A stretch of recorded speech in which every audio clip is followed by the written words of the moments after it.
Di dalam kehidupan kita sebagai seorang muslim, minimal 5 kali dalam sehari semalam kita mendengar seruan untuk mendirikan solat yang disebut azan. Ada kalimat menarik di dalam kalimat azan itu, yakni seruan hayya 'alal falah, marilah menuju kepada keberuntungan, marilah meraih kemenangan. Seruan ini adalah kecenderungan dari setiap manusia, apapun warna kulitnya. Artinya, setiap orang dalam hidup selalu ingin meraih dan mencari kemenangan. Kemenangan akan melahirkan kepuasan batin, dan kepuasan batin memberikan kebahagiaan. Sedangkan kekalahan melahirkan penderitaan batin, dan penderitaan batin menjerumuskan seseorang di dalam berbagai bentuk kerugian. Jikalau inilah seruan azan, maka masalahnya ialah apa yang menyebabkan kita meraih kemenangan. Al-Quranul Karim memberikan tuntunan dan ajaran kepada kita bahwa orang-orang yang memperoleh kemenangan itu tidak lain adalah orang-orang yang bertakwa. Hanyalah mereka yang bertakwa kepada Allah Subhanahu wa ta'ala pada akhirnya akan tampil sebagai pemenang. Lalu siapa orang yang bertakwa itu? Dijelaskan dalam awal-awal Al-Baqarah, orang yang bertakwa yang akan meraih kemenangan. Pertama, allazina yu'minuna bil ghaib, yaitu orang-orang yang beriman kepada yang gaib, percaya bahwa ada alam yang gaib, alam yang abstrak, alam yang tidak bisa dijangkau oleh salah satu daripada panca indera kita. Mereka percaya dan beriman kepada adanya malaikat, beriman kepada adanya iblis dan jin, beriman kepada adanya alam kubur, beriman kepada adanya alam mahsyar, beriman kepada adanya alam akhirat, beriman kepada adanya surga dan neraka. Beriman bukan cuma sekedar beriman dalam ucapan bibir saja, tetapi beriman yang nilai iman itu mampu mewarnai gerak dan gaya hidupnya. Iman yang meresap sampai ke tulang sumsum, kemudian memberikan dampak positif di dalam kehidupan manusia. Alam, kita tahu, adalah sesuatu yang selain Allah, dan Allah bukanlah alam. Apapun namanya selain daripada Allah, itu adalah alam. Alam pada hakikatnya terbagi menjadi dua. Ada alam syahadah, alam nyata, alam konkret, alam yang bisa dijangkau oleh salah satu indera kita. Kemudian ada alam ghaib, alam yang tidak bisa dijangkau oleh panca indera kita, alam metafisika, alam abstrak, alam yang wajib kita imani keberadaannya. Kita percaya bahwa malaikat itu ada, kita percaya kepada jin, bahwa jin itu ada, kita percaya kepada adanya iblis dan setan. Bukan percaya kepada iblis dan setannya, percaya bahwa iblis dan setan itu ada. Itu termasuk salah satu daripada sifat orang yang bertakwa kepada Allah. Saudara-saudara kaum muslimin rahimakumullah, kecenderungan pembangunan yang lebih bersifat materialistis biasanya menggeser aspek kehidupan rohani. Orang berpikir empiri, dan dalam pola pikir yang demikian, maka alam gaib tidak lagi mendapat perhatian. Aspek kehidupan yang bersifat rohaniah malah mulai ditinggalkan. Akibatnya terjadilah kepincangan di dalam kehidupan kita. Pernah ada satu pengalaman pribadi dalam perjalanan kembali ke tanah air.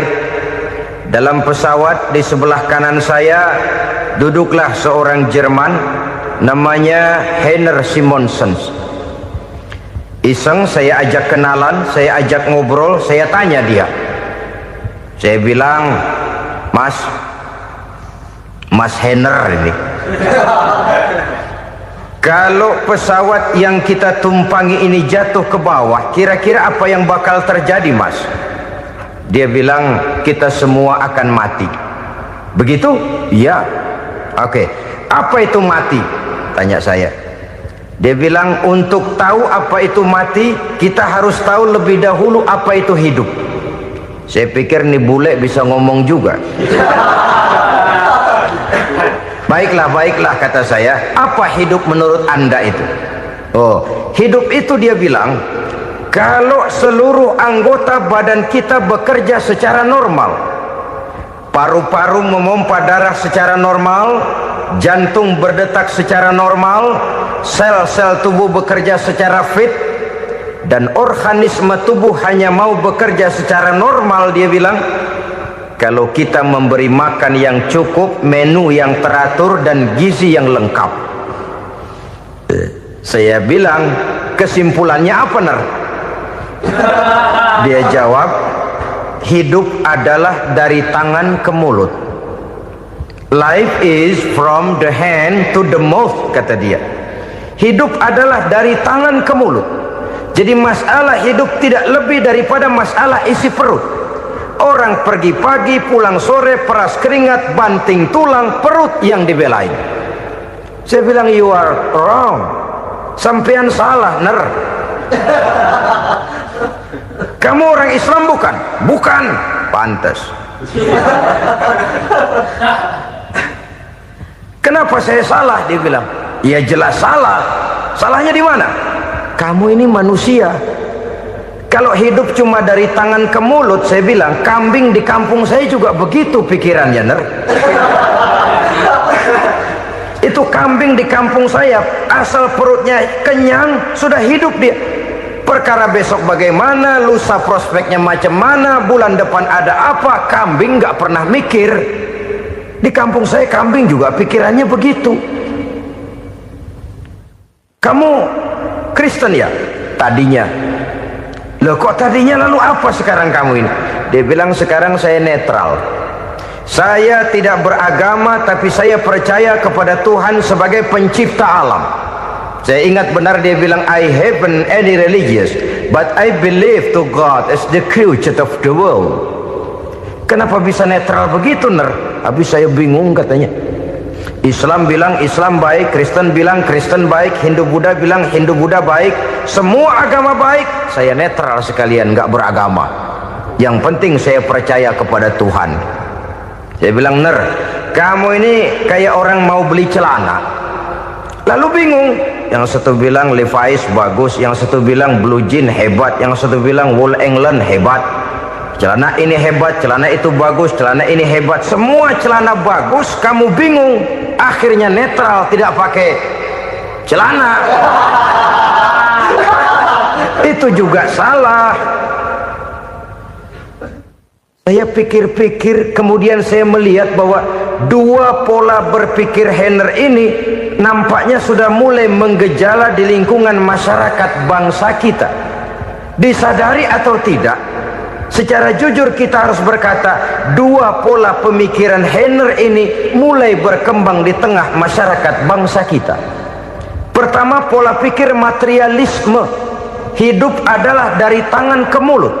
Masalah hidup tidak lebih masalah isi perut. Itu yang perlu dibela, dan disitulah arti kehidupan. Pergi pagi, pulang sore, peras keringat, banting tulang untuk mempertahankan perut. Kalau sudah kemari cara orang berpikir, maka buat apa percaya kepada yang gaib? Untuk apa sholat? Untuk apa puasa? Untuk apa zakat? Untuk apa menghadiri majelis taklim? Tanpa kepercayaan kepada yang gaib, hidup berjalan menurut alur empiris dan materialis. Kalau sudah ke sana cara orang berpikir, biasanya orang lalu cenderung menghalalkan segala cara. Hanyalah orang yang percaya bahwa akhirat ada, hanyalah orang yang percaya bahwa alam kubur itu ada, hanyalah orang yang percaya bahwa malaikat itu ada, hidupnya akan lebih terarah dan terkendali. Karena kepercayaan kepada yang gaib yang merupakan fase daripada kehidupan setelah hidup yang sekarang ini, mewarnai gerak pribadi seseorang di dalam dia melakukan kegiatan hidupnya. Pola berpikir materialisme, disadari atau tidak, mulai menggejala di lingkungan masyarakat bangsa kita. Hidup tidak lebih dari urusan tangan ke mulut, mulut ke tangan, tangan ke mulut. Asal perut sudah kenyang, hiduplah sudah. Perkara bagaimana prospek hari yang akan datang, bagaimana akhirat, tidak jadi persoalan. Ini yang oleh Nabi diperingatkan, ad-dunya sijnul mu'min wa jannatul kafir. Dunia adalah penjara bagi orang beriman dan surga bagi orang kafir. Dulu di zaman Belanda hadis ini pernah disalah tafsirkan, disalah artikan, digunakan sebagai senjata untuk mengkebiri dan membuat impoten umat Islam. Sudahlah umat Islam gak usah macam-macam, kata Belanda. Dunia ini kan penjara buat orang Islam, surga buat orang kafir. Di penjara jangan bertingkah.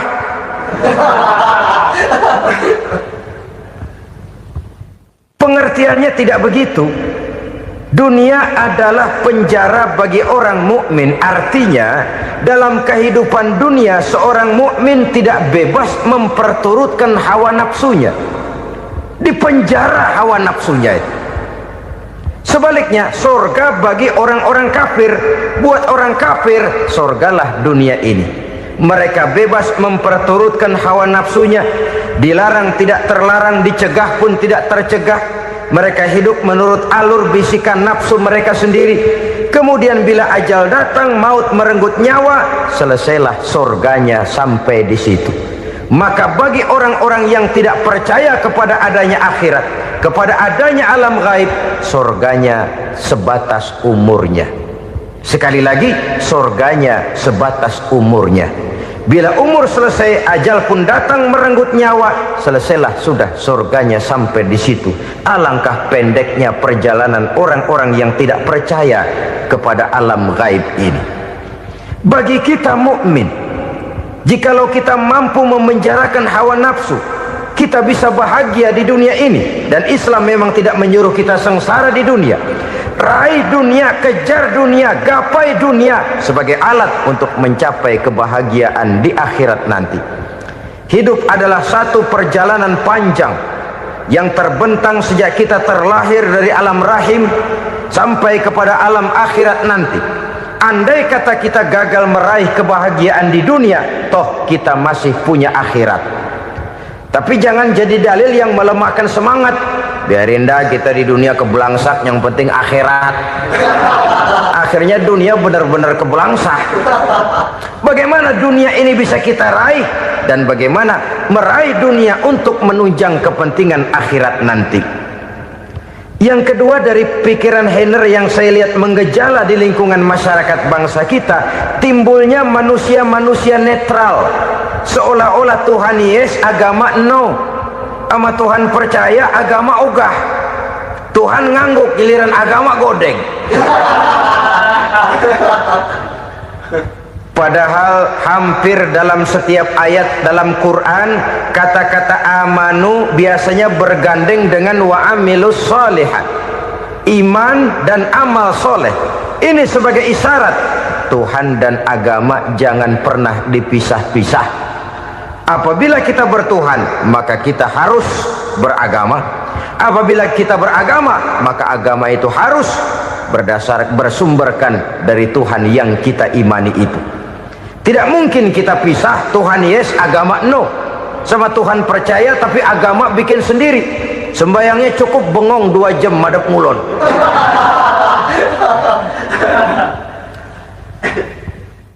Saudara-saudara kaum muslimin rahimakumullah. Jadi dengan demikian, agama yang kita akui merupakan unsur mutlak di dalam pembangunan sekarang ini, merupakan bagian dari kehidupan yang menuntun kita bahwa di balik alam nyata ini, di balik alam syahadah ini ada alam gaib. Dan mudabbir, murabbi, yang mengatur, yang menguasai, yang memelihara, baik dia alam nyata, baik dia alam gaib, tidak lain adalah Allah Subhanahu wa ta'ala. Di sana ada satu super power, satu maha kekuatan yang kita perlu bersandar kepadanya. Sebagai makhluk nyata yang hidup di alam nyata, berbuatlah secara nyata sebagaimana harusnya kita berbuat. Karena Islam jelas bukan agamanya orang pemalas. Islam jelas bukan agamanya orang yang mengajarkan setelah selesai sholat boleh duduk nggelenggem ayam-ayam ndelohom, menghitung bintang di langit sambil menunggu keajaiban. Tidak. Islam adalah agama yang mengajarkan apabila sholat sudah selesai kamu kerjakan, bertebaranlah di permukaan bumi, cari karunia Tuhanmu. Jangan hidup berpangku tangan menunggu keajaiban, karena hidup bukan undian. Jangan berharap untung besar tanpa mau peras keringat. Tapi di sebalik itu toh kita juga harus yakin bahwa di sisi usaha nyata yang kita lakukan ada satu super power, satu maha kekuatan gaib yang menentukan berhasil dan tidaknya usaha kita. Kepercayaan kepada hal semacam inilah yang mendorong kita untuk mempunyai sandaran vertikal, agar jikalau usaha ini berhasil, kita tidak lupa diri dan lupa daratan. Jikalau usaha ini gagal, kita tidak putus asa dan buruk sangka, tidak cupik pandangan dan sempit hati, tapi mampu melihat persoalan dengan kacamata putih sambil husnuzon kepada Allah Subhanahu wa ta'ala. Kita percaya malaikat itu ada yang namanya Raqib dan Atid, mengawasi gerak hidup kita sampai kepada gerak hati kita. Ini memberikan sugesti agar kita berhati-hati, tidak sejengkal tanah pun kita bisa berlindung dari pengawasan Raqib dan Atid. Ada munkar nakir yang akan menyoal kita di alam kubur. Ada malaikat Malik, penjaga neraka. Ada malaikat Ridwan yang menjaga surga. Kita percaya kepada adanya jin, kita percaya kepada adanya setan, iblis. Percaya kepada adanya, bukan mempercayai si setan, si iblis lalu menjadikannya sebagai teman. Tidak. Percaya bahwa mereka itu ada dan merupakan makhluk Allah yang gaib yang diciptakan Allah Azza wa Jalla. Kepercayaan kepada alam gaib memberikan motivasi terhadap gerak lahir manusia, sehingga dengan motivasi kepercayaan kepada yang gaib, gerak lahir jadi lebih terarah, jadi lebih terpelihara. Pernah seseorang bertanya, "Pak, apakah adanya akhirat bisa dibuktikan secara ilmiah?" Saya bilang tidak bisa, tidak bisa. Kenapa? Karena yang berangkat nggak pernah pulang kembali lagi. Kalau dia pulang kemari bisa kita tanya bagaimana enak di sono. Cuma secara moral saya katakan, lebih beruntung orang yang percaya kepada akhirat daripada yang tidak. Sekarang saudara percaya akhirat ada, lalu saudara baik-baik di dunia, sholat, puasa, zakat, menolong orang lain, menebarkan kebajikan. Saudara mati, andai kata akhirat tidak ada, toh dalam hidup saudara sudah berbuat baik, paling tidak nama saudara akan dikenang sebagai orang baik. Sebaliknya, saudara percaya, kata saya, bahwa akhirat tidak ada, lalu hidup semau-maunya, tenggelam dalam maksiat dan munkarat, menentang Allah, tidak mau ruku dan sujud, lalu saudara mati, kemudian akhirat ada. Ayo, mau apa? Bekal tidak punya. Jadi secara moral lebih beruntung orang yang percaya kepada adanya akhirat daripada yang tidak percaya. Dan itu alam gaib yang tidak bisa dibuktikan secara eksat. Jangankan untuk membuktikan seperti itu, dalam kehidupan sehari-hari saja yang kita rasakan tidak selalu berbentuk toh. Angin, bagaimana sih bentuknya angin? Kita tidak tahu. Merah, buktinya kalau dikerok merah. Yang merah itu kulit, yang kulit kita bukan anginnya. Sakit, rasa sakit itu ada, tapi bagaimana bentuk sakit kita nggak pernah tahu. Kalau kita makan cabai pedas, bagaimana bentuk pedas itu tidak ada, tapi rasa ada. bentuk pedas hijau, cabenya bukan pedasnya. Tidak semua yang kita rasakan bisa kita gambarkan dalam bentuk yang konkret. Oleh karena itu, sekali lagi bahwa kepercayaan kepada alam yang gaib mampu memberikan satu sugesti yang menata kehidupan seseorang lebih lurus, lebih terarah, dan lebih terkendali. Maka wajar kalau kepercayaan kepada yang gaib mengantarkan seseorang untuk meraih kemenangan.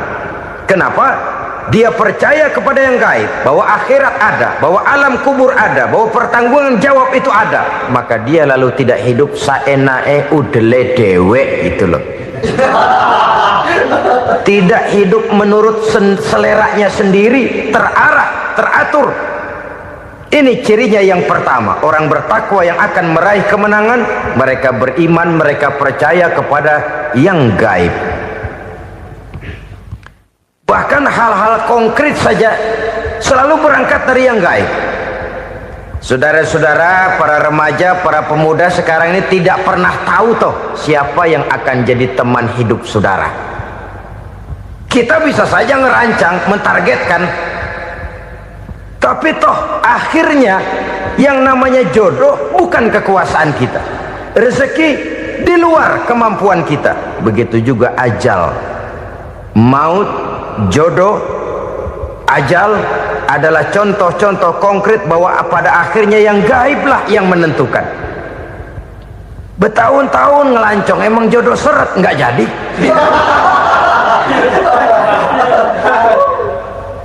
Begitu kenal baru setengah malam nginep ditangkap hansip kan.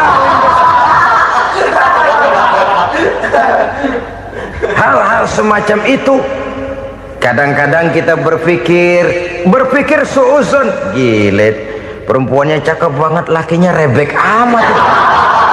Memang begitulah jodohnya. Memang begitulah jodohnya.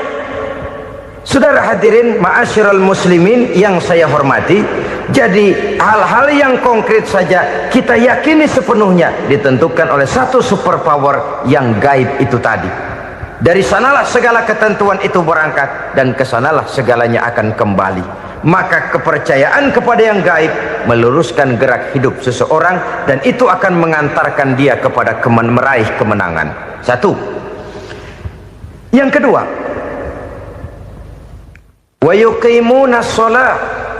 Orang bertakwa yang akan meraih kemenangan itu adalah orang-orang yang mendirikan sholat. Kenapa sholat mengantarkan orang untuk meraih kemenangan? Yang jelas, inna sholata tanha anil fahsya'i wal munkar. Sholat mampu mencegah manusia dari perbuatan keji dan munkar. Banyak filsafat hidup yang terkandung di dalam sholat ini. Sejak kita wudhu sampai kita menghadap ke arah kiblat, sampai kita melakukan gerak-gerak sholat, bacaan-bacaan yang ada di dalam sholat, lalu sampai kepada mengucapkan salam. Banyak filsafat hidup yang terkandung di dalam sholat. Umpamanya saja, setelah takbiratul ihram mulai kita dengan sholat dalam posisi berdiri, diajarkan dalam kitab-kitab fikih agar kita melihat ke arah tempat sujud. Ini kan filsafat kehidupan. Kalau kamu sholat dalam posisi berdiri, lihat tempat sujud. Jangan sholat mata jelalatan, sebab nanti bisa mengurangi kekhusyuan. Jadi wajar kalau yang dikatakan bahwa yang paling afdol adalah shaf yang di depan. Kenapa? Secara harfiah pengertiannya akan lebih mengundang kekhusyuan. Kenapa? Kalau kita di shaf paling depan di masjid umpamanya paling banter kita lihat tembok. Tapi kalau kita shaf di tengah atau di belakang, orang-orang di depan kita pun akan kelihatan. Yang bajunya loreng, yang bajunya genggang, yang bajunya macam-macam. Kita lihat, kadang-kadang kita pikirin, ada yang bajunya bolong. Kita sholat tapi dalam hati, nih orang bajunya robek yang nggak tahu apa. Ada saja hal-hal yang mengusik kekhusyuan kita. Oleh sebab itu diajarkan dalam posisi berdiri, lihat, arahkan pandangan matamu kepada tempat sujud. Ini kan filsafat kehidupan. Maksudnya apa? Kalau lagi diri lihat dong tempat sujud. Kalau udah di atas ingat dong sama yang bawah. Kalau sudah tinggi, ingat dong dari mana kamu berangkat. Kalau sudah berkuasa, bantu dong yang lemah. Kalau sudah kaya, santuni dong yang miskin. Kalau sudah alim, bimbing dong yang awam. Ini filsafat kehidupan. Dalam posisi berdiri, kau lihat tempat sujud. Ini akan melahirkan kepekaan sosial, di mana seseorang mau tahu kepada orang lainnya. Bagaimanapun kaya kita, tinggi pangkat dan jabatan kita, jikalau hidup hanya untuk kepentingan perut sendiri saja, rasanya belum membawa manfaat di dalam kehidupan kita. Tapi efek yang tertinggi sesungguhnya, solat mencegah manusia dari perbuatan keji dan munkar. Perbuatan keji dan munkar, walaupun kelihatannya mendatangkan uang, membawa keuntungan, tapi itu keuntungan semu, keuntungan sementara. Dengan menipu orang lain kita bisa dapat untung, tapi tidak membawa berkah, dan itu adalah kerugian besar dalam kehidupan kita. Maka untuk meraih kemenangan harus dimulai dengan membentuk kepribadian yang tegar, memiliki sandaran vertikal yang langsung kepada Allah Subhanahu wa ta'ala, dan itu hanya bisa kita tempuh melalui jalur ibadah formal yang sudah ditentukan Allah, yakni solat yang 5 waktu. Untuk memperkuat itu ada solat-solat sunnah, rawatib, nawafil sebagai terminal kontrol cadangan untuk memelihara stabilitas temperatur batin di dalam kita berhubungan dengan zat yang maha gaib, yaitu Allah Subhanahu wa ta'ala. Orang sering bertanya, Pak, itu tetangga saya nggak sholat, duitnya nggak habis-habis, Pak. Nggak sholat tapi mobilnya tambah terus, nggak sholat tapi usahanya makin maju. Tapi di sisi lain ada orang yang rajin sholat, rezekinya butak bener, anaknya mana kurus, mana korengan. Saudara hadirin ma'asyiral muslimin rahimakumullah, harus saya katakan bahwa solat memang bukan untuk cari duit. Solat adalah sandaran vertikal kita kepada Allah. Sedangkan soal rezeki itu berkaitan dengan sifat Allah maha pengasih dan maha penyayang. Allah maha pengasih, siapapun dikasih kalau mau usaha. Allah maha penyayang, tidak semua orang disayang oleh Allah Azza wa Jalla. Dan belum tentu banyak harta itu merupakan nikmat. Mungkin juga istidraj. Artinya istidraj itu dikasih tapi diambulin, kalau bahasa Betawinya itu. Dikasih tapi diambulin, itu bukan merupakan nikmat sesungguhnya, lebih merupakan azab dari Allah Subhanahu wa ta'ala.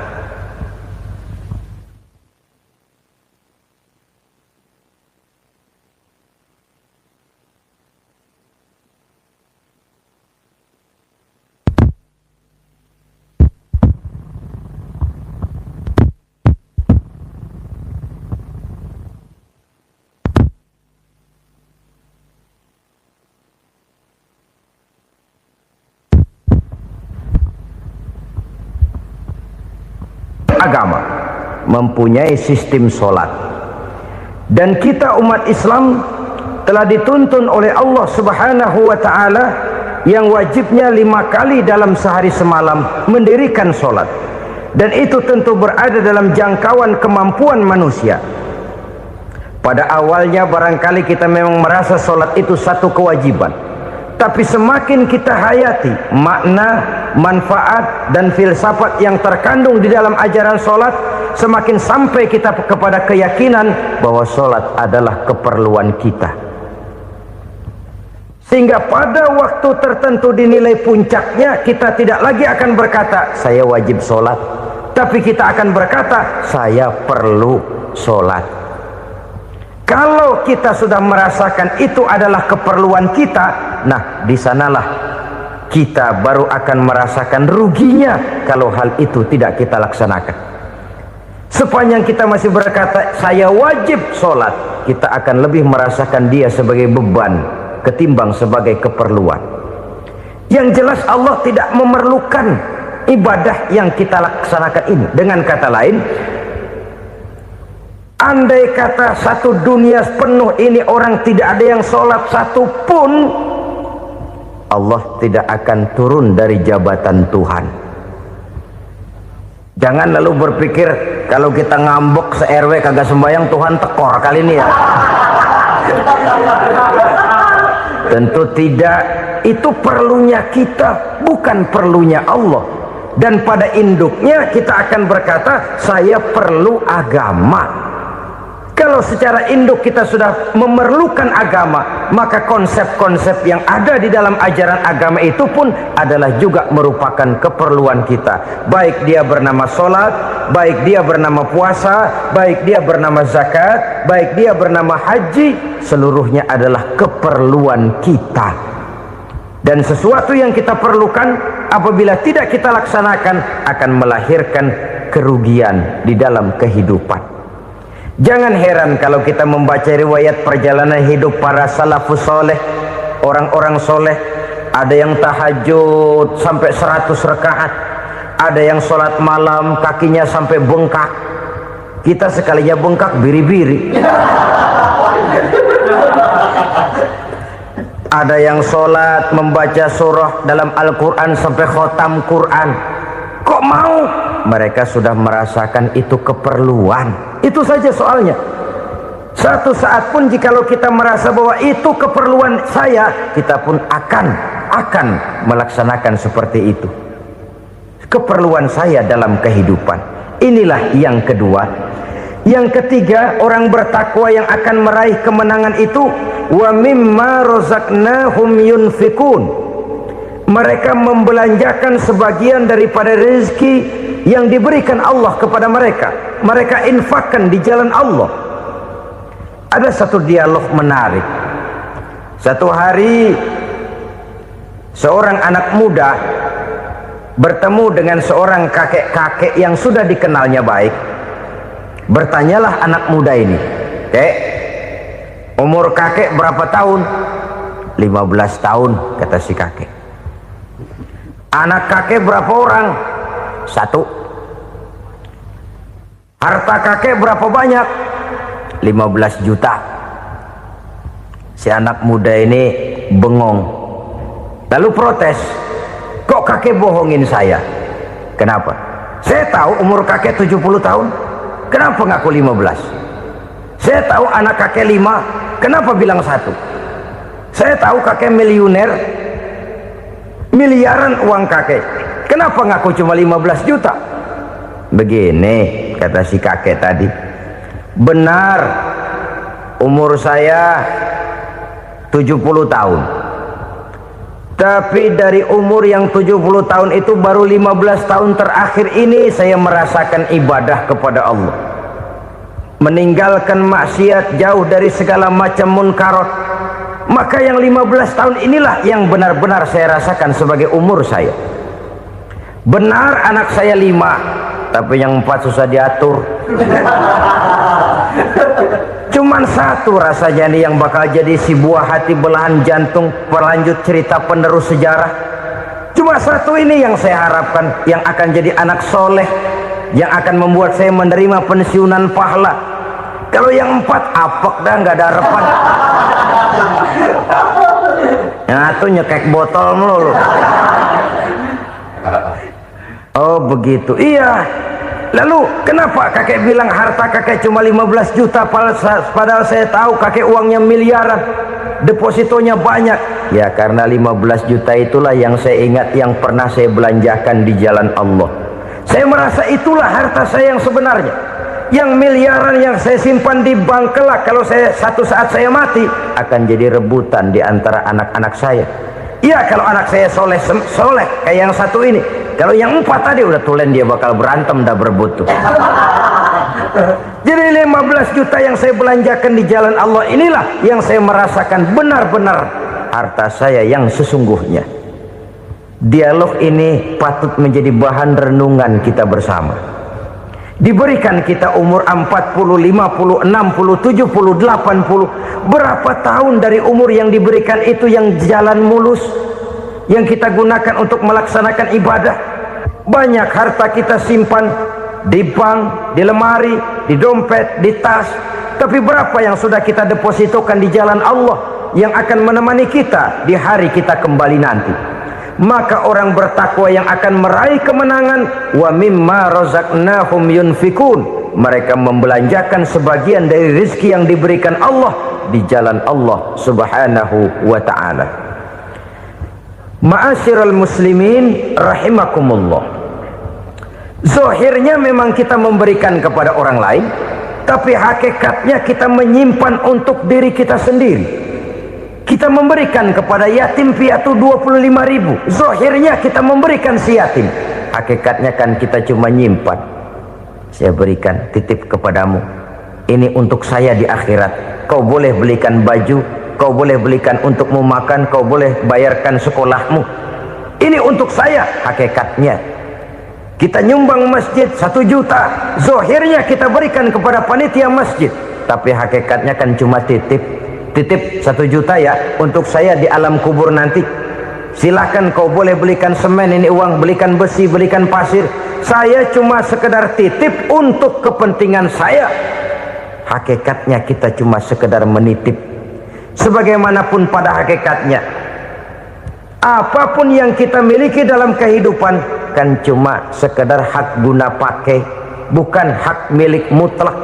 Harta kita, rumah kita, kendaraan kita, kebun kita, pabrik kita, hak guna pakai saja. Hak milik mutlak cuma untuk Allah subhanahu wa ta'ala.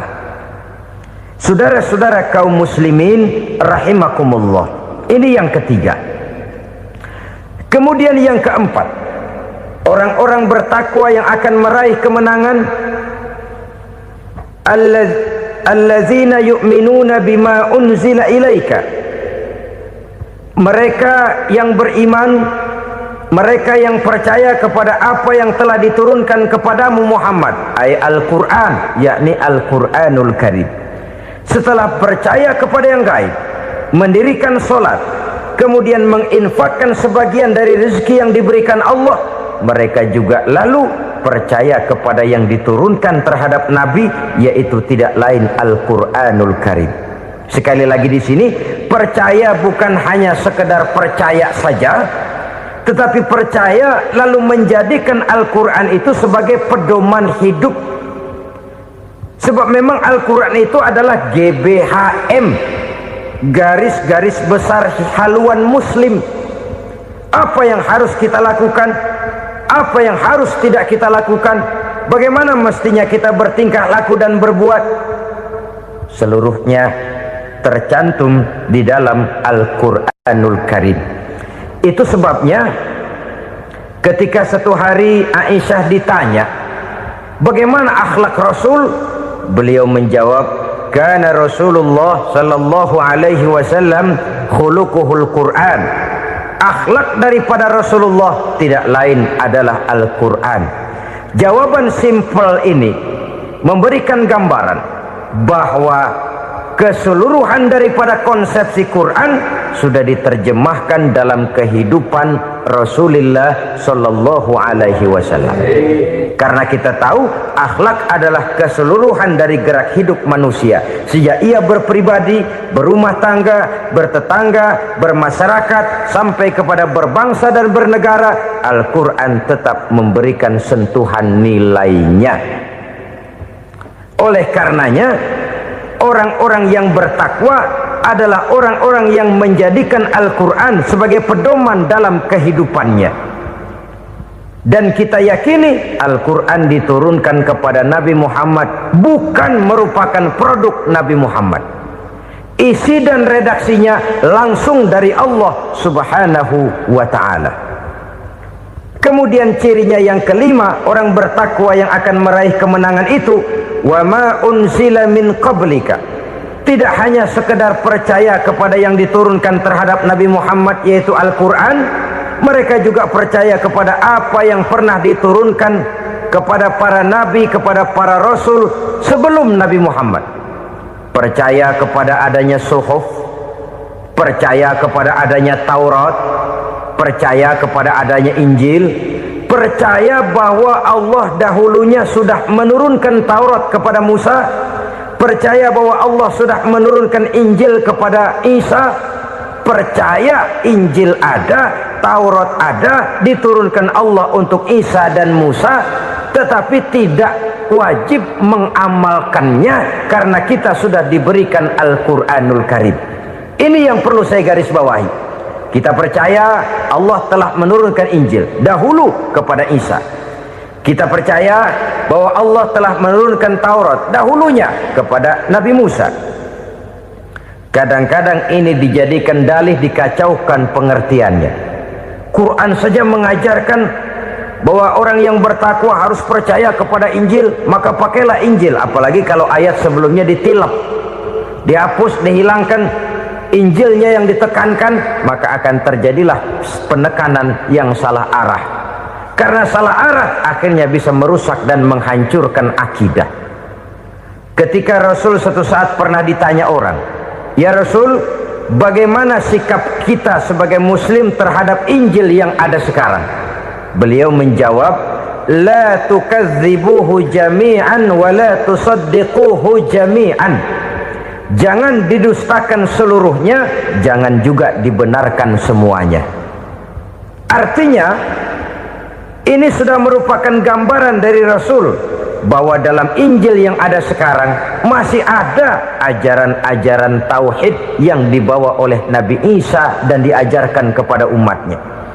Tapi juga dalam Injil yang sekarang ini sudah terkena intervensi dan investasi manusiawi. Karena itu Rasul menyimpulkan, la tukadzibuhu jami'an wa la tusaddiquhu jami'an. Jangan didustakan semua, jangan dibenarkan seluruhnya. Kita memang percaya Allah telah menurunkan Injil kepada Nabi Isa dulu, tapi kita tidak wajib mengamalkan Injil. Kita percaya Allah telah menurunkan Taurat kepada Nabi Musa, tapi kita tidak wajib mengamalkan kitab ajaran Taurat. Yang wajib kita percayai dan kita amalkan hanyalah Al-Quranul Karim. Kenapa? Oleh karena baik yang ada di dalam Taurat, baik yang ada di dalam Injil, tentu tercakup di dalam Al-Quran sebagai kitab terakhir yang diturunkan oleh Allah Subhanahu wa Ta'ala. Dan itu wajar. Kalau seorang pejabat mau mengeluarkan satu keputusan baru, tentu dia harus meninjau keputusan-keputusan lama. Andai kata dianggap tidak berlaku, dianggap tidak relevan lagi, maka keputusan-keputusan lama itu tentu sudah dianggap tidak berlaku. Sebagian daripada aturan-aturan dalam keputusan lama yang masih dianggap relevan tercantum dalam keputusan baru yang wajib diamalkan. Begitulah hubungannya antara Al-Quran, Taurat, Zabur, dan Injil. 4 kitab samawi yang diturunkan Allah masing-masing kepada Zabur untuk Nabi Daud, Taurat untuk Nabi Musa, dan Injil untuk Nabi Isa alaihi wassalatu wassalam. Ketiga-tiga kitab itu kita percayai adanya. Kita yakini Allah telah menurunkan Zabur, Taurat, dan Injil, tapi kita tidak wajib mengamalkannya.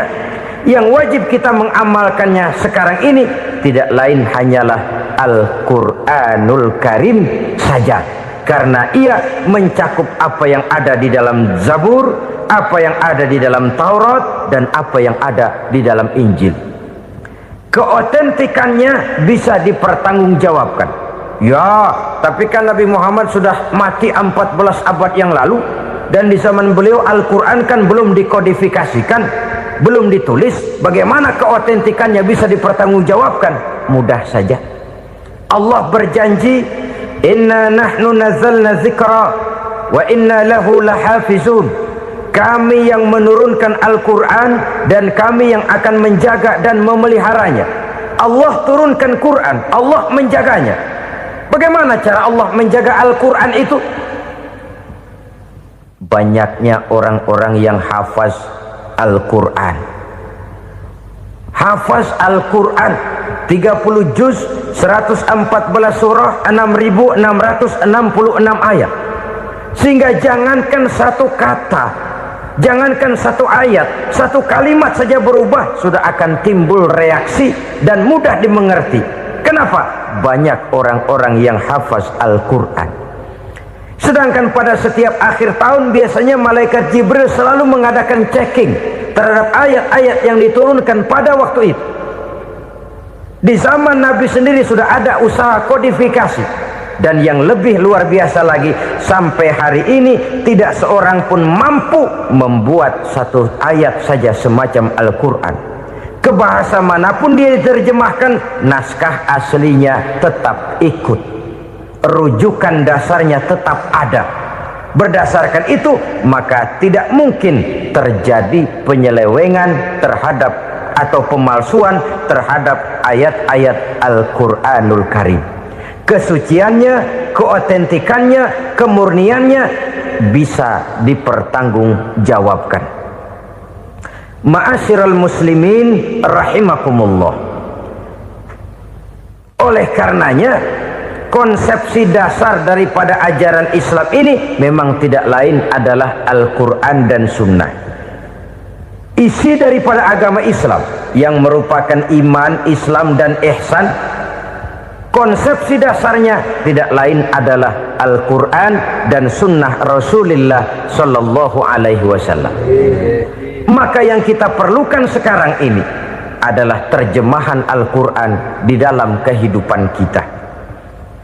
Dengan demikian, maka gaya kehidupan yang lebih Qurani itulah yang kita dambakan.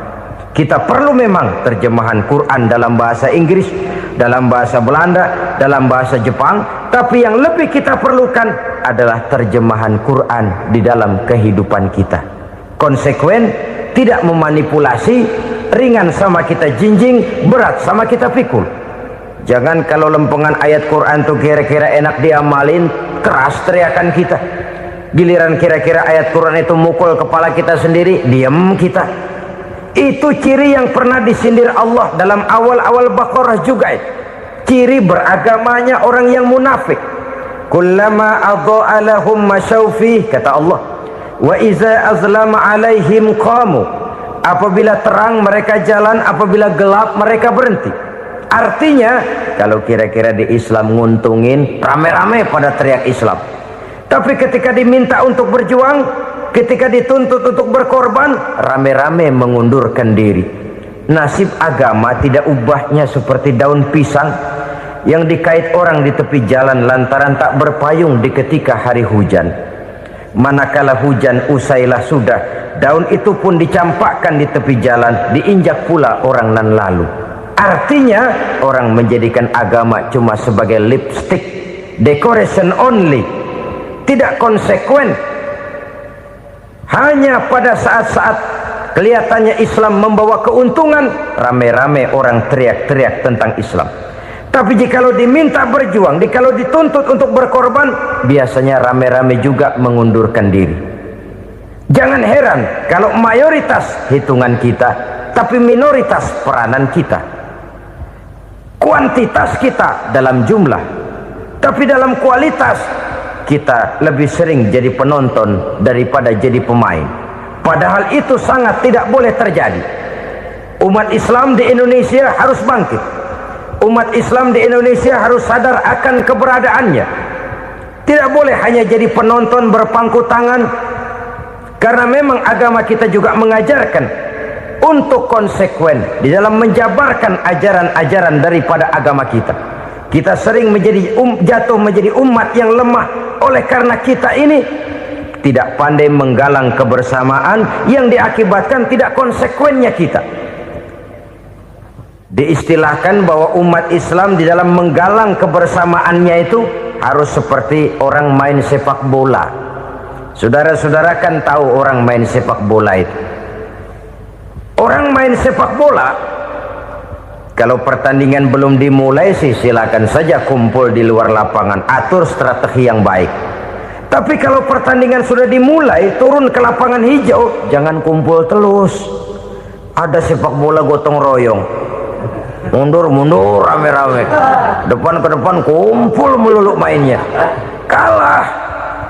Orang main sepak bola itu ya harus ada penyerang tengah, harus ada penjaga gawang, harus ada strikernya, harus ada kiri luarnya, kanan dalamnya yang jadi backnya. Posisi boleh bermacam-macam, tapi yang penting saling ngoper untuk menggolkan gawang lawan. Begitulah umat Islam ini.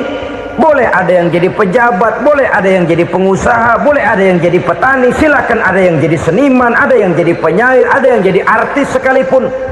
Tapi kalau sudah berhasil menguasai bola, jangan lupa operannya. Operan itu yang langka.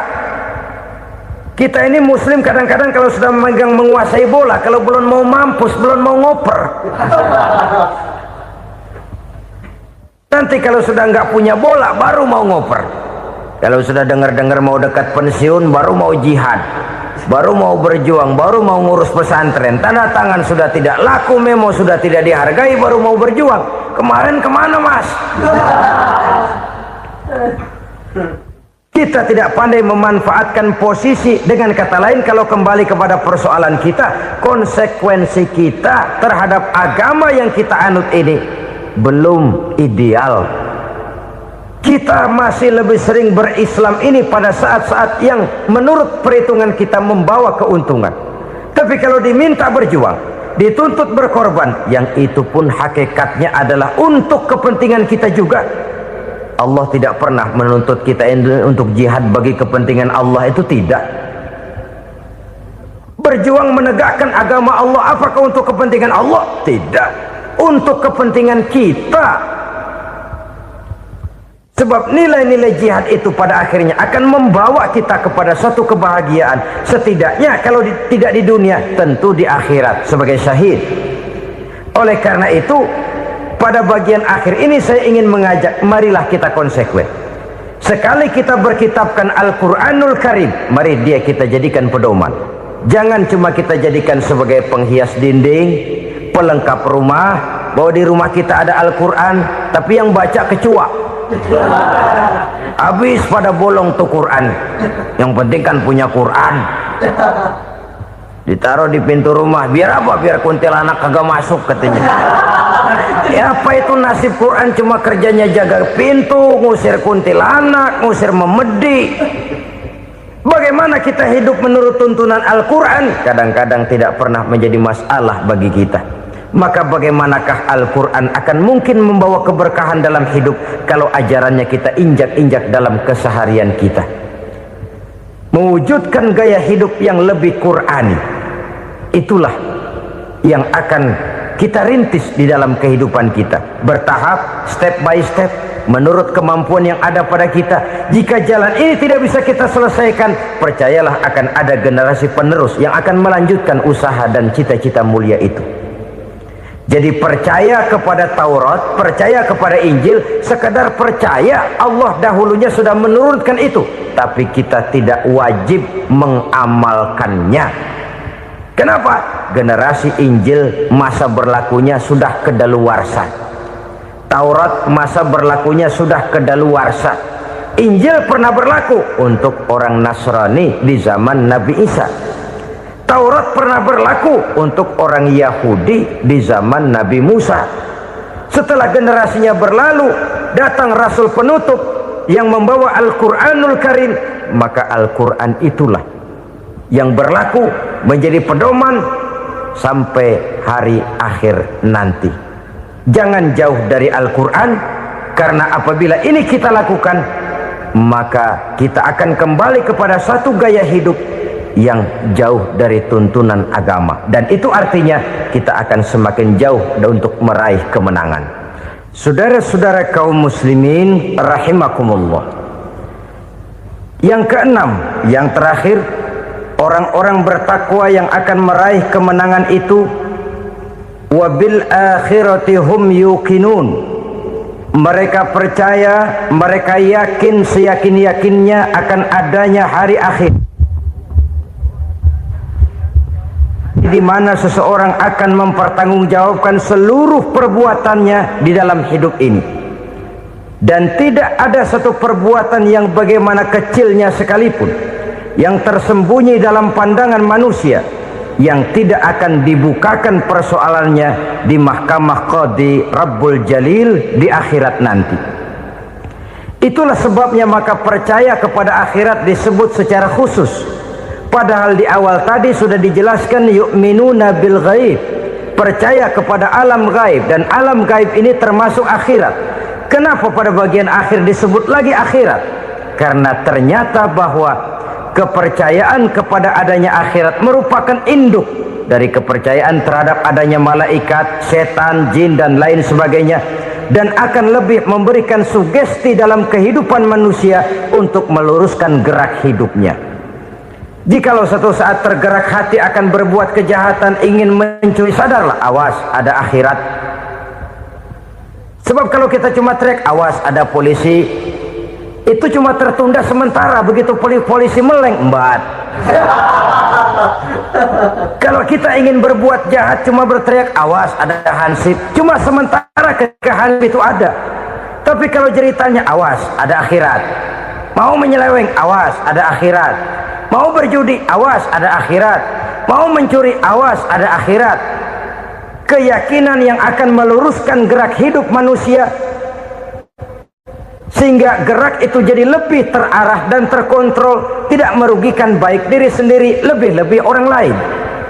Ternyata bahwa kepercayaan kepadanya adanya hari akhirat sanggup menjadi sumber daya kontrol dari kehidupan manusia, sehingga ia tidak terjebak dalam perbuatan maksiat dan munkarat. Saudara-saudara kaum muslimin, inilah saja yang kita bicarakan pada pertemuan kali ini. Semoga Allah subhanahu wa ta'ala memberikan kekuatan zahir dan batin kepada kita untuk dapat meraih kemenangan dengan beriman kepada yang gaib, mendirikan solat, membelanjakan sebagian dari rezeki yang diberikan Allah, percaya kepada Al-Quran, beriman kepada kitab-kitab yang diturunkan sebelum Al-Quran, lalu meyakini adanya hari akhirat. Saya percaya kepada sesuatu yang saya mengerti, sesuatu yang boleh dipelajari sejak TK sampai perguruan tinggi, sejak anak-anak sampai kakek nenek. Saya bukan percaya kepada sesuatu yang saya tidak mengerti tapi yang harus saya percaya. Saya justru percaya kepada sesuatu yang memang saya mengerti. Saudara-saudara, demikianlah bahwa Tuhan dalam Islam adalah Tuhan yang terbuka, rasional, boleh dipelajari sejak kakek-kakek sampai anak-anak, sejak TK sampai kepada perguruan tinggi. Lalu yang kedua, masih menurut kata dia, saya adalah pengagum Amerika, dia bilang, sebagai penegak hak-hak asasi manusia, sebagai pahlawan demokrasi yang pagi-pagi sudah mencanangkan di dalam dia punya Declaration of Independence bahwa semua manusia dilahirkan sama, all men are created equal. Saya kagum dengan itu. Sampai pada satu saat, menurut cerita dia, saya berada di New York, saya mau masuk sebuah restoran, saya tertegun ketika saya akan masuk. Di pintu restoran itu tertulis white only, white only, hanya melayani kulit putih. Artinya sing kulite ireng minggir. Saya gelo, saya nelongso, bahasa Inggrisnya. Katanya all men are created equal, semua manusia dilahirkan sama. Lah ini kok tegel-tegele, kok sampai hati bikin tulisan hanya melayani kulit putih. Sampai saya melihat dalam Islam ini betapa si kulit putih dan si kulit hitam duduk saling berdampingan. Masjid menjadi simbol semangat kebersamaan mereka. Siapapun masuk masjid, buka sepatu. Di sana mereka menghadap ke arah yang sama, menyembah Allah Tuhan yang sama, mengikuti cara Rasul yang sama, melakukan gerak yang sama, membaca bacaan yang sama, dengan bahasa yang sama. Persaudaraan seperti inilah yang lama saya dambakan. Ini kenapa saya memilih Islam.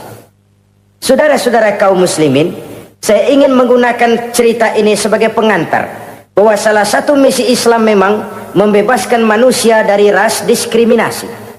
Nabi menyatakan, innallaha la yanzuru ila suwarikum wa amwalikum walakin yanzuru ila qulubikum wa a'malikum. Sungguh Allah tidak melihat tampangmu, Allah tidak melihat potonganmu, Allah juga tidak melihat hartamu. Yang Allah lihat adalah hati dan amal perbuatanmu. Islam membebaskan manusia dari ras diskriminasi. Dari manapun orang datang, apapun warna kulitnya, dari suku apapun ia dilahirkan, akidah mengikatnya dalam satu persaudaraan yang mesra, persaudaraan Islam. Nilai manusia dengan demikian bergantung kepada ketakwaannya. Takwa, seperti kita tahu, adalah bahasa Quran yang sudah menjadi bahasa kita. Sedemikian sering kalimat ini dipakai, sampai-sampai ia mengalami pergeseran dari arti yang sebenarnya. Takwa, sejauh yang kita baca dari peninggalan para ulama kita, mempunyai konotasi imtithalul awamir wajtinabun nawahi, melaksanakan seluruh yang diperintah Allah dan meninggalkan semua yang dilarangnya. Apa perbedaan prinsipnya? Kalau melaksanakan perintah itu sesuai dengan kemampuan, tapi menjauhi larangan itu mutlak. Enak kalau ada ayat jauhilah larangan Allah semampu kamu, enak.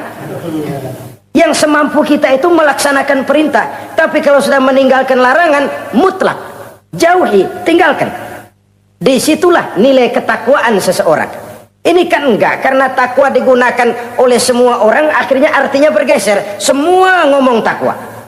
Pejabat kalau dilantik bertakwa, bertakwa, bertakwa, sampai membleh bertakwa. Setelah pelantikan mata takwa ngalor dia ngidul. Harus dikembalikan kepada pengertian asalnya. Takwa itu adalah komitmen seseorang kepada perintah Allah dan komitmen meninggalkan yang dilarangnya sesuai dengan kemampuan. Di situ nilai manusia dalam pandangan Allah.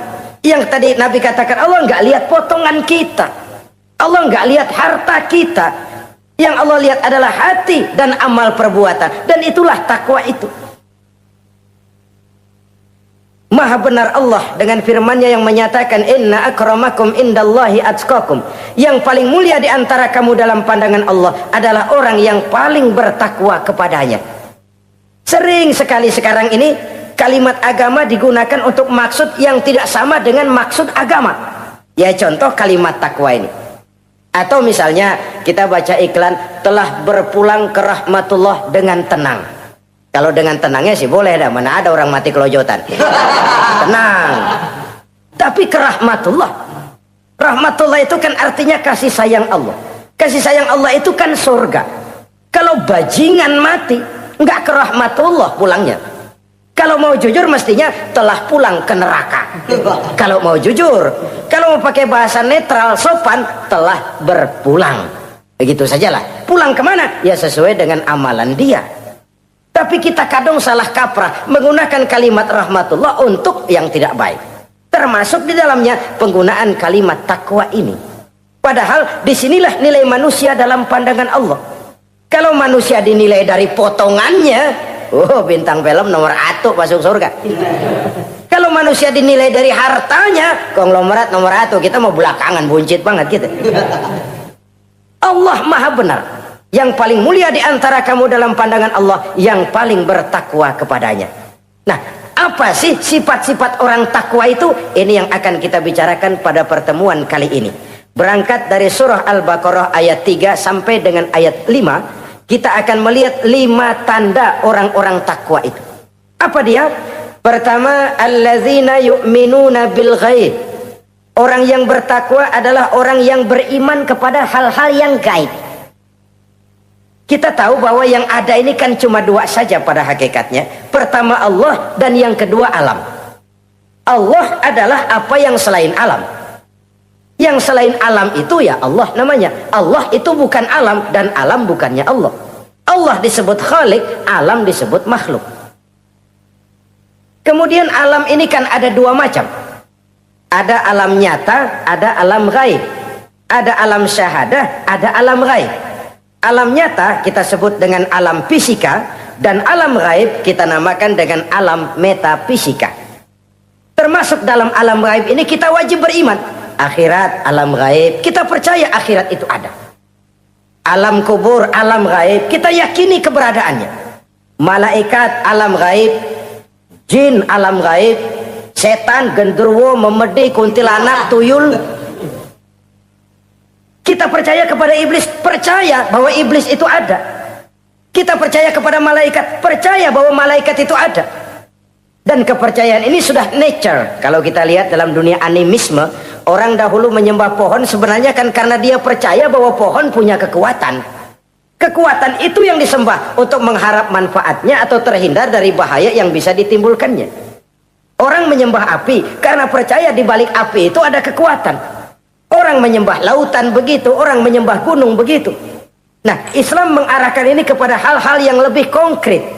Percaya kepada alam gaib. Bahwa di balik alam nyata ini ada alam yang tidak nyata. Apakah itu namanya akhirat, alam barzah, malaikat, jin, itu semua termasuk di dalam alam yang gaib. Orang yang bertakwa, alladzina yu'minuna bil gaib. Dia percaya kepada yang gaib-gaib itu. Percaya tentang adanya. Bukan percaya kepada iblis lalu ngikutin si iblis, bukan. Kita percaya yang namanya iblis itu ada. Setan itu ada, jin itu ada, malaikat itu ada, alam kubur itu ada. Sebagai makhluk yang diciptakan oleh Allah dan Allah sebagai khalik. Baik alam syahadat, baik alam gaib, penciptanya tetap Allah Subhanahu wa ta'ala. Allah menciptakan siang, Allah ciptakan malam, Allah ciptakan yang baik, Allah ciptakan yang tidak baik. Apa perlunya? Ada manfaatnya untuk keseimbangan dalam alam ini. Manusia kan diberikan kebebasan bahwa segala sesuatu sudah ditentukan Allah memang, tapi kan tidak diberitahukan ke kita.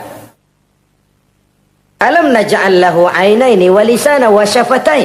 Bukankah kami berikan kamu dua mata, dua telinga, lidah? Bukankah kami berikan kamu kemampuan untuk berpikir? Kami berikan tunjukkan dua jalan yang baik, yang tidak baik. Kira-kira, manusia, ini jalan kebaikan, akhirnya akan sampai ke surga. Ini jalan kejahatan, akhirnya akan sampai ke neraka. Silakan kamu memilih. Agar kamu tidak salah pilih, kami berikan otak. Kami turunkan Rasul, kami turunkan wahyu, kami turunkan agama. Kalau sudah sedemikian komplitnya, masih salah pilih juga, emang dasar rezeki bonyok. Dikasih otak, diturunkan Nabi dan Rasul, diturunkan wahyu, ditunjukkan jalan kebenaran. Malahan kata Imam Mustafa Al-Maraghi, Allah memberikan petunjuk kepada kita itu bertahap. Pertama diberikan yang namanya hidayatul ilham, insting. Insting ini tingkatan dasar yang sangat diperlukan oleh manusia. Kita bisa lapar, kita bisa sedih, kita bisa gembira, kita bisa nangis, kita bisa ketawa. Nggak ada yang ngajarin. Belum pernah saya melihat ada kursus ketawa, belum pernah. Belum pernah ada akademi pertangisan, nggak ada. Itu insting yang kita bawa sejak lahir. Dan anehnya ketawa tiap orang nggak sama, nangis tiap orang nggak sama. Itu insting. Bayangin kalau gitu itu nggak ada. Kita nggak bisa sedih, nggak bisa gembira, kita nggak bisa ketawa, nggak bisa nangis. Polos hidup ini, kayak boneka. Nggak ada insting. Nah, ini juga diberikan kepada binatang. Binatang kan cuma instingnya insting rendah. Binatang marah bisa marah. Tapi perasaan mulia binatang nggak punya. Kepengen dipuji, kan kagak ada binatang. Dia cuma punya perasaan-perasaan rendah. Marah, pengen tahu kebo kita sodok, marah dia. Perasaan rendah, lapar, binatang punya. Kenyang, binatang punya. Tapi perasaan tinggi, binatang nggak punya. Kepengen hidup lebih baik, nggak ada. Kepengen hidup terhormat, nggak ada. Senang kalau dipuji, nggak ada. Coba dah kebo kita puji habis-habisan, diam aja dia. Waduh, lu bukan main, hebat bener. Ya tetap aja kebo. Atau kita caci maki, nggak bakal dia marah. Ini perasaan tinggi, ingin lebih baik, ingin lebih terhormat, senang kalau dipuji, marah kalau dicaci. Itu perasaan tinggi yang hanya diberikan kepada manusia. Manusia dipuji senang, dicaci marah. Orang kita puji walaupun wah kamu hebat bener, walaupun dia bilang ah kamu bisa aja, tapi kupingnya tetap aja mekar. Senang kalau dipuji. Insting yang rendah diberikan juga kepada binatang, tapi bukan insting yang tinggi. Ini petunjuk pertama. Dengan itu kita punya perasaan dasar untuk mengagumi, untuk sedih, untuk gembira dan sebagainya. Setelah insting kita diberikan panca indera yang kerjanya juga nggak sama. Penciuman dengan pendengaran dengan penglihatan kan nggak sama. Yang enak buat kuping belum tentu enak buat hidung.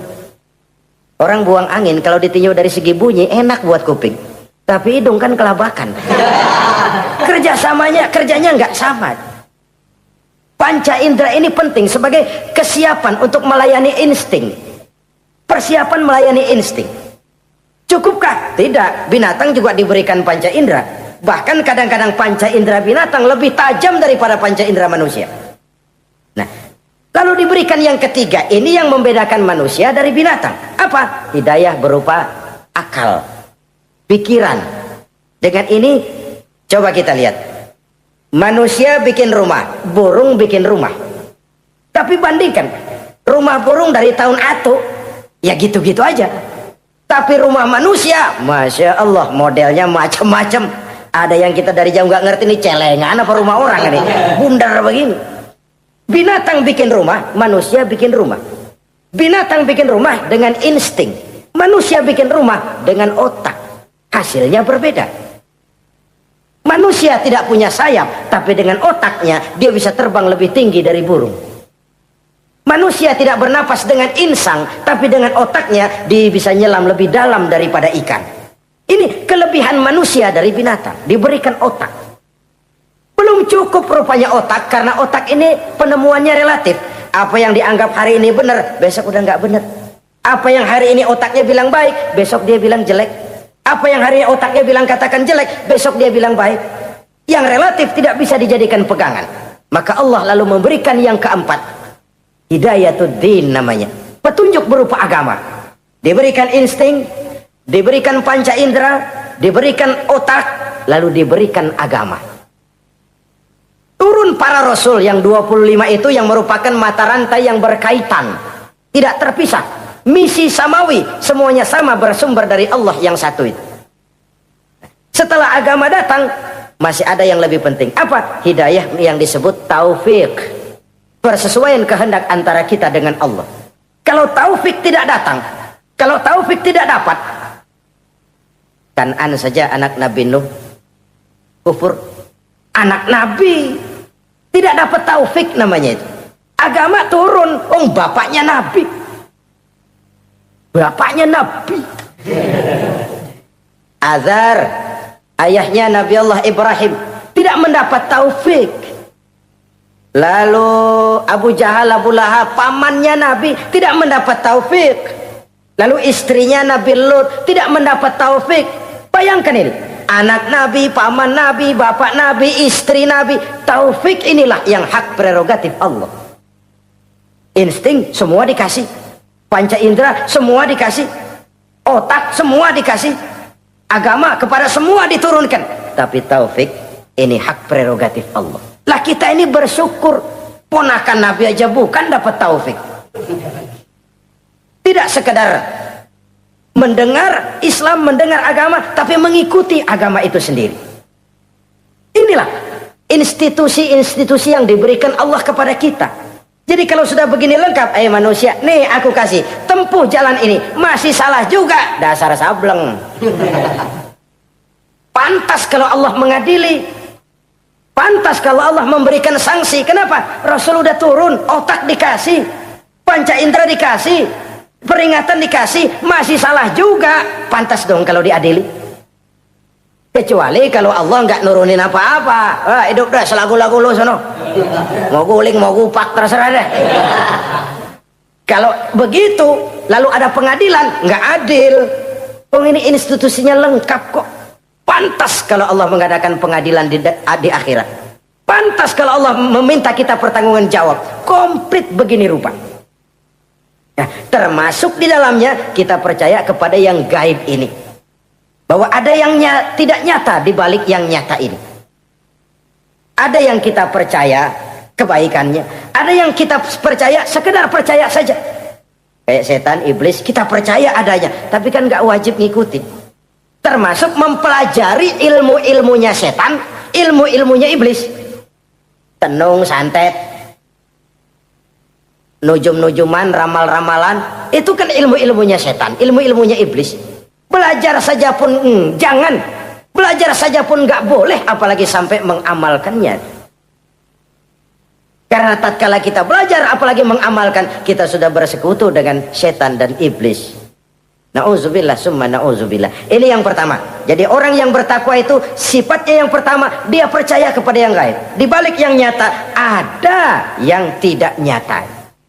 Lah, saudara-saudara, jangankan yang alam seperti ini ya, alam kubur, alam akhirat. Masih di alam nyata ini saja ada sesuatu yang hanya kita bisa rasakan tapi nggak bisa kita lihat, nggak bisa kita pegang. Contohnya angin. Ada tuh, kita rasain tapi kan nggak bisa kita pegang. Bentuknya bagaimana kita nggak tahu. Wah, merah Pak. Kenapa? Buktinya dikerok. Itu mah merah kerokan, bukan warna angin merah. Sesuatu yang ada tapi hanya bisa kita rasakan. Pedas, makan cabai pedas. Pedas itu ada, tapi kan abstrak. Mana sih pedasnya? Nggak bisa kita pegang, nggak bisa kita lihat, tapi kita rasain. Oh, itu yang hijau mah cabai, Mang. Pedasnya mana pedasnya? Sesuatu yang cuma ada rasa, tanpa bentuk, tanpa bisa kita jamah. Ini satu langkah untuk mengantar kita memahami yang gaib. Yang masih dalam alam nyata saja ada sesuatu yang kita cuma merasakan adanya, tapi kita nggak bisa lihat, kita nggak bisa pegang. Makanya ada orang tanya, Pak, itu kalau orang mati dibacain Fatihah di sono apa pahalanya nyampe tuh? Saya jawab, kalau ente nggak percaya mati dulu dah. Mati dulu, bacain Fatihah, tungguin di sono. Kalau nggak nyampe balik lagi kemari. Long bagaimana hal-hal yang kayak begitu? Wong sholat saja kita nggak tahu sholat kita diterima atau tidak oleh Allah. Kita puasa, kita hanya melaksanakan. Allah mau terima apa tidak kita nggak tahu. Itu yang nyata-nyata, apalagi sudah berkaitan dengan hal-hal yang gaib. Ini sifat yang pertama, orang yang bertakwa, alladzina yu'minuna bil ghaib, dia percaya kepada yang gaib. Alam kubur itu ada, alam akhirat ada, malaikat ada, jin ada, surga ada, neraka ada, dan lain sebagainya. Satu.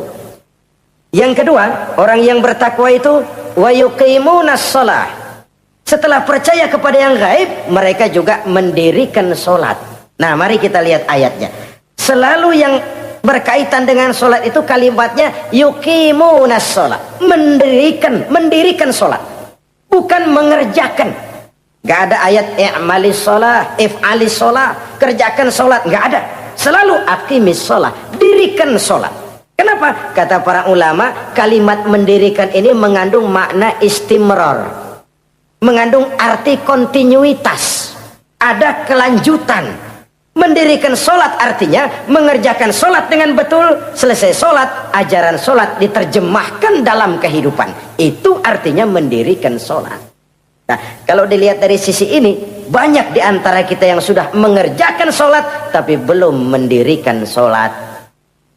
Sebab mendirikan istimrar, ada kesinambungan. Selesai sholat, ajaran sholat diterjemahkan di tengah-tengah kehidupan bermasyarakat. Sehingga sholatnya punya refleksi. Sholatnya punya bias dalam membentuk kepribadian dirinya. Ini kadang-kadang rancu.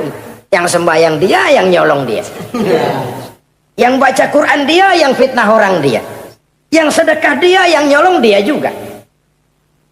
Ansip bingung bagaimana mutusinnya. Kalau mendirikan sholat mengandung arti kesinambungan, selesai sholat, ajaran sholat diterjemahkan dalam kehidupan. Apa? Banyak tentunya. Misalnya sholat melahirkan sikap rendah hati, melahirkan keikhlasan, melahirkan sifat jujur, melahirkan sifat disiplin, dan lain sebagainya. Dan itu diterjemahkan dalam kehidupan. Kita lihat, ini anggota badan kita yang paling terhormatkan kepala. Kalau bercanda sama teman, dipegang tangan, kita masih senyum. Dipegang kaki, kita masih senyum. Tapi kalau pala dikeplakin, jengkel bukan main. Kenapa? Al-Mukarram itu adanya di sini. Otak, di kepala. Tapi kepala yang kita hormati ini ketika sujud di hadapan Allah sama rendahnya dengan telapak kaki kita. Allahu Akbar. Yang besar cuma Allah. Manusia, kepala sama rendah dengan telapak kaki. Kesadaran ini membias, selesai sholat, kembali ke masyarakat, sombongnya hilang. Apalagi ikhlas. Sholat itu kan lillahi ta'ala. Orang mau puji apa tidak, enggak soal. Orang mau bilang ini, mau bilang itu, soal lain. Yang penting ini saya kerjakan lillahi ta'ala, karena Allah saja, bukan karena yang lain. Disiplin. Sehari semalam 5 kali kita lapor kepada Sang Maha Komandan. Bagaimana tidak akan tercegah dari perbuatan yang keji dan munkar? Seorang prajurit saja, kalau sehari semalam 5 kali dia lapor kepada komandannya, saya yakin dia tidak akan sempat melaporkan yang tidak baik. Pantas kalau Al-Quran memberikan jaminan solat mampu mencegah manusia dari perbuatan yang keji dan munkar. Masih ada yang tanya, Pak, katanya sembahyang mencegah orang berbuat jahat. Iya, teman saya kok sembahyang nyolong ayam. Bagus, sembahyang nyolong ayam. Coba nggak sembahyang, nyolong motor. Gedean lagi yang dicolong. Dan sebenarnya itu bukan jawaban, itu cuma logika saja. Yang benar adalah solatnya belum berfungsi. Dia baru mengerjakan solat, belum mendirikan solat. Inilah yang kalau kita jujur mau bicara, inilah problem kita sekarang ini. Mengislamkan orang Islam. Bagaimana dari mengerjakan solat kita menjadi mendirikan solat. Agar solat itu membuahkan hasil berupa pembentukan kepribadian di tengah-tengah kehidupan sosial kemasyarakatan. Kalau tidak, ya sekedar terjebak kepada rutinitas. Pergi haji begitu, pulang haji bikin gila. Masuk Ramadan begitu, selesai Ramadan ya tetap begitu. Ibadah tidak memberikan bias dalam pembentukan pribadi. Itulah sebabnya digunakan kalimat yuqimunas sholat, mendirikan sholat, yang mengandung arti berkesinambungan. Selesai sholat, jiwa dan semangat, ajaran dan filsafat sholat diterjemahkannya dalam kehidupan sehari-hari. Saudara-saudara kaum muslimin rahimakumullah. Sifat yang ketiga dari orang takwa adalah wa mimma razaqnahum yunfiqun. Mereka menginfakkan sebagian dari rizki yang diberikan Allah kepada mereka. Rizki menurut definisi yang diberikan para ulama kita, ar-rizqu bimakna al-ata hissiyan kana aw ma'nawiyan. Rizki adalah pemberian, baik yang abstrak maupun yang konkret. Selama ini kita sering mengartikan rizki hanya dalam bentuk uang, sehingga rizki kita dibatasi oleh pengertian kita sendiri. Padahal tidak cuma uang, ilmu adalah rizki, jabatan dan kedudukan adalah rizki, otoritas dan wibawa juga rizki, anak, istri, suami juga rizki. Ketika ayat ini mengatakan wa mimma razaqnahum yunfiqun, mereka menginfakkan sebagian dari rizki, yang dimaksud di sini adalah rizki yang konkret dalam bentuk materi, uang, benda dan lain sebagainya. Orang yang bertakwa sadar benar, dari Allah rizki datang, ke jalan Allah rizki dibelanjakan. Semakin kita rajin membelanjakan rizki di jalan Allah, biasanya akan semakin mengalir rezeki dari Allah. Semakin bakhil kita, kadang-kadang rezeki juga malas deketin kita. Yang keempat, orang yang bertakwa itu alladzina yu'minuna bima unzila ilaika wa ma unzila min qablik. Mereka beriman, mereka percaya kepada apa yang diturunkan terhadap Muhammad, yaitu Al-Quran, wa ma unzila min qablika, dan apa yang telah diturunkan sebelum kamu, yaitu Taurat, Zabur dan Injil. Orang yang takwa percaya bahwa Allah dahulu telah menurunkan Taurat kepada Musa, Allah telah menurunkan Zabur kepada Nabi Daud, Allah telah menurunkan Injil kepada Nabi Isa. Percaya sekadar percaya, tidak wajib mengamalkan ajarannya. Kita percaya Taurat itu kitabnya Allah, Injil dahulu yang diturunkan kepada Nabi Isa kitab Allah, Zabur kitab Allah. Percaya sekadar percaya, bukan percaya kemudian mengamalkan, bukan. Karena dengan turunnya Al-Quran, maka seluruh kitab-kitab terdahulu sudah tercakup di dalam Al-Quran. Orang yang bertakwa percaya kepada apa yang diturunkan terhadap Nabi Muhammad. Apa itu? Al-Quranul Karim. Bagaimana kepercayaan kita kepada Al-Quran? Bahwa dia kitab suci yang isi dan redaksinya langsung dari Allah, yang kita membacanya beribadah, mengerti atau tidak mengerti artinya. Akan lebih baik setelah bisa membaca, mengerti, kemudian mengamalkannya dalam kehidupan kita. Saudara-saudara, kalau kita adakan konteks ini di mana-mana, modernisasi, globalisasi, kemajuan sering membawa pergeseran nilai. Dulu, ini zaman dulu ya, waktu listrik belum masuk desa, kita rasakan betul kalau masuk kampung berasa banyak orang Islam, padahal rumah pakai lampu templok, lampu tempel, paling banter patroma. Tapi kita masuk kampung berasa kok banyak orang Islam. Kenapa? Suara Al-Quran kedengaran dari rumah-rumah. Kenapa? Ada anak-anak muda lagi latihan baca barzanji. Kenapa? Ada patayat, santri-santri wanita lagi baca solawatan. Kenapa? Nenek-nenek lagi ngapalin sifat 20 sembari nyisik. Wujud artinya ada, maka mustahil Allah.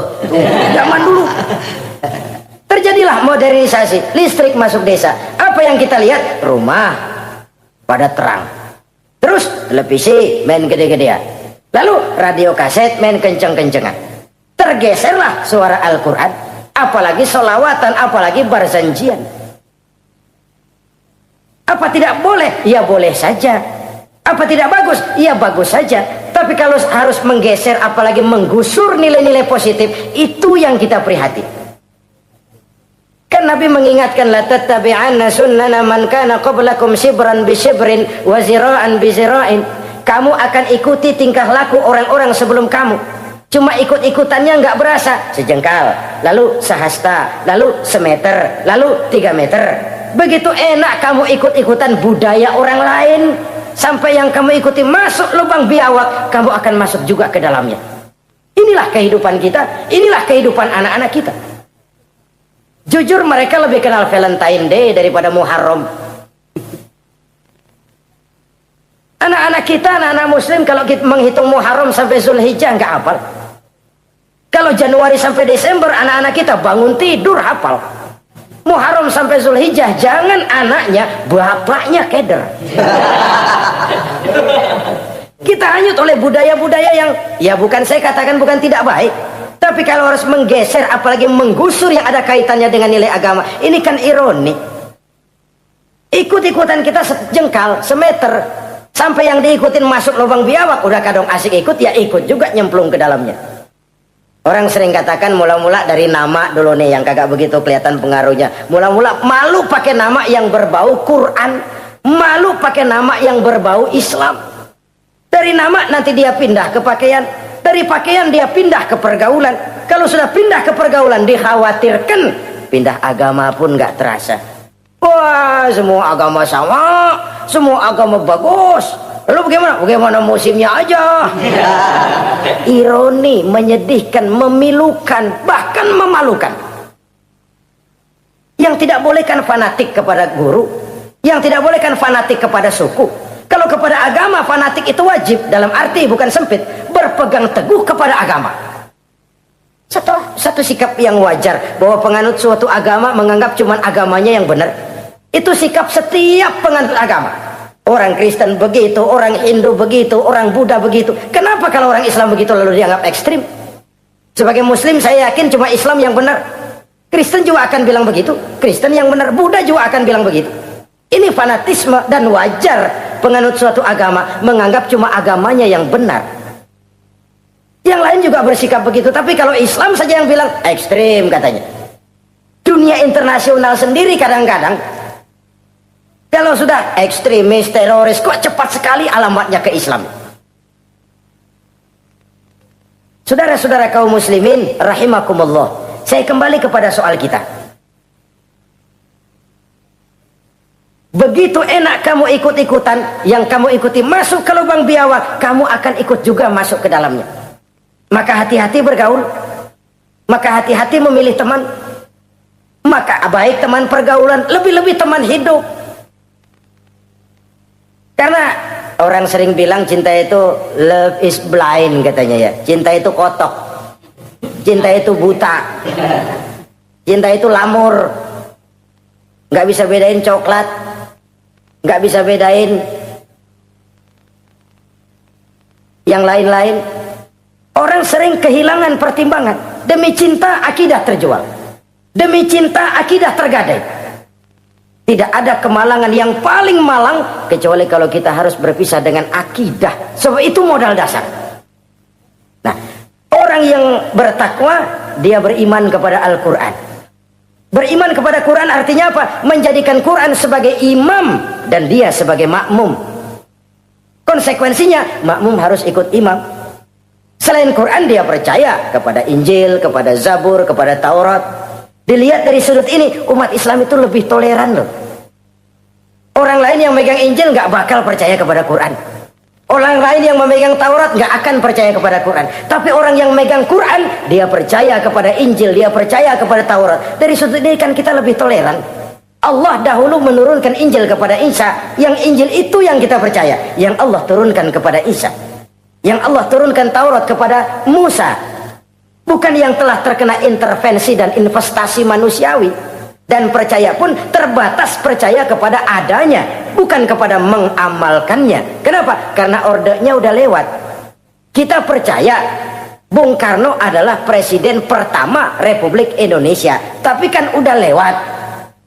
Udah lewat. Kita percaya Bung Karno presiden pertama Republik Indonesia. Tapi kan udah lewat, udah selesai. Begitulah kita mempercayai Taurat, mempercayai Injil, ada, kita percaya, tapi kan udah selesai misinya.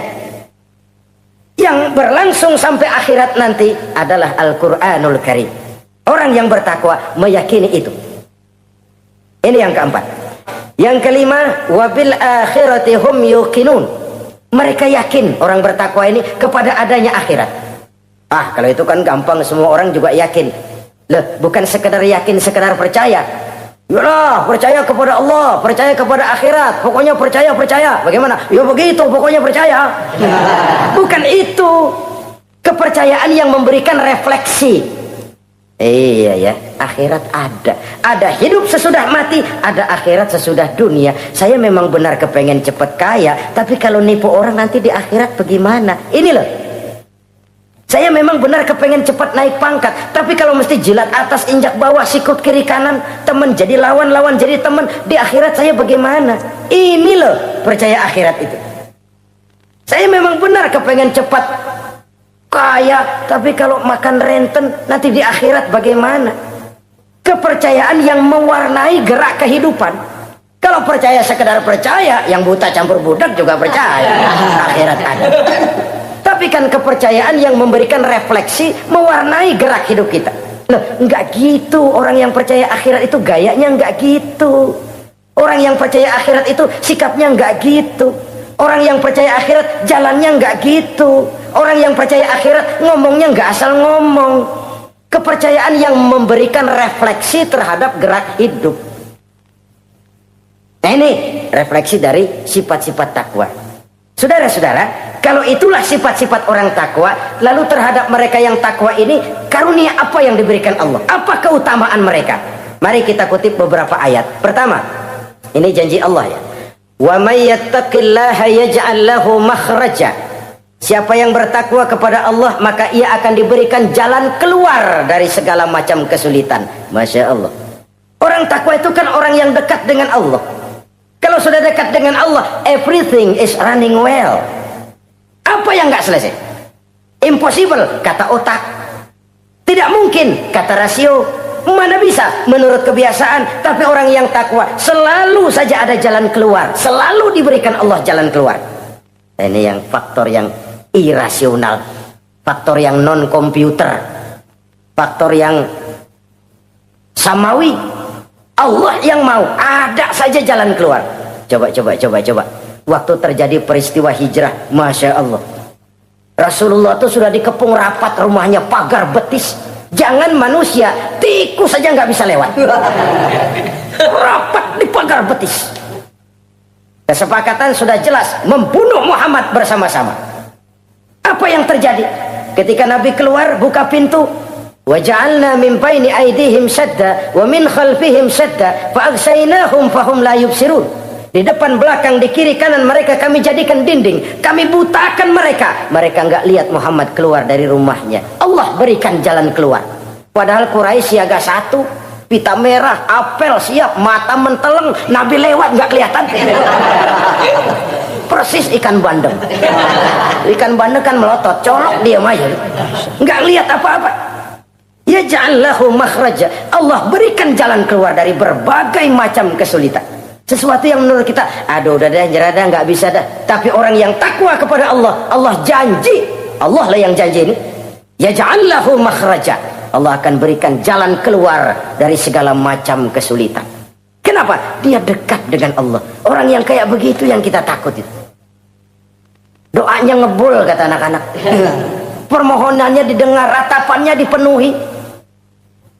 Allah berikan dia jalan keluar, ada saja jalan keluarnya.